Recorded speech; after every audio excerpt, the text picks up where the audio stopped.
Александр, подскажите, пожалуйста, что делать, чтобы стекло печи либо камина не коптилось?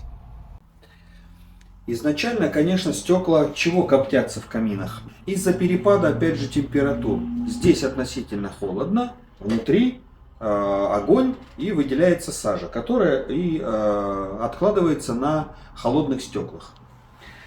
Поэтому, чем выше температура горения, чем чище горит любое топливо, и тем меньше сажи будет образовываться на стеклах.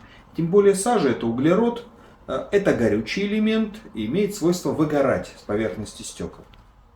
Также практически сейчас в любых печах-каминах предусматривается такая система уменьшения закопчения.